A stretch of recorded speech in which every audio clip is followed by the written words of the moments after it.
Après un Euro 2024 globalement décevant dans le jeu malgré le parcours jusqu'en demi-finale, le sélectionneur de l'équipe de France Didier Deschamps pourrait profiter d'un nouveau cycle chez les Bleus pour revoir sa copie sur le plan offensif. Avec deux jeunes potentiellement propulsés titulaires pour épauler Kylian Mbappé. Le début d'une nouvelle saison pour l'équipe de France. Demi-finaliste de l'Euro 2024 cet été, les Bleus vont effectuer leur grand retour vendredi en défiant l'Italie dans le cadre de la Ligue des Nations. À cette occasion, le sélectionneur tricolore Didier Deschamps a d'ores et déjà affiché son intention de lancer un nouveau cycle dans la perspective de la Coupe du Monde 2026. Mbappé titulaire, Barcola pressenti. L'un des chantiers de l'ancien coach de l'Olympique de Marseille? Le secteur offensif bien sûr. Malgré de belles armes à sa disposition, l'homme de 55 ans a peiné à trouver la bonne composition lors de l'Euro.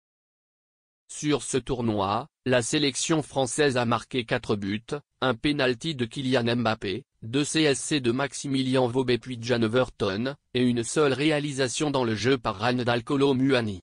Pour avoir des ambitions, la France doit bien évidemment faire mieux.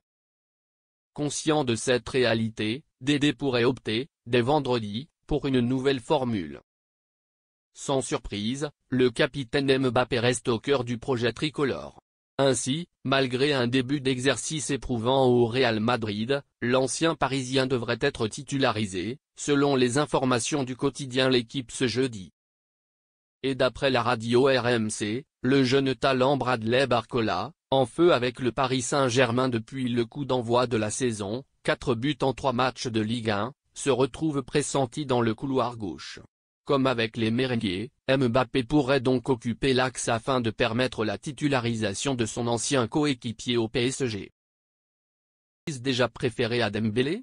Et pour les accompagner, l'ailier du Bayern Munich Michael Olise, convoqué pour la première fois, a déjà des partisans en interne afin d'occuper le côté droit. Les grands perdants seraient donc Ousmane Dembélé et Marcus Thuram, titulaire au début de l'Euro et potentiellement remplaçant pour ce premier test en 2024-2025. Le plan semble intéressant sur le papier, le leader Mbappé épaulé par 2 jeunes flèches pour redonner du dynamisme à une attaque française bien trop terne en Allemagne en juin.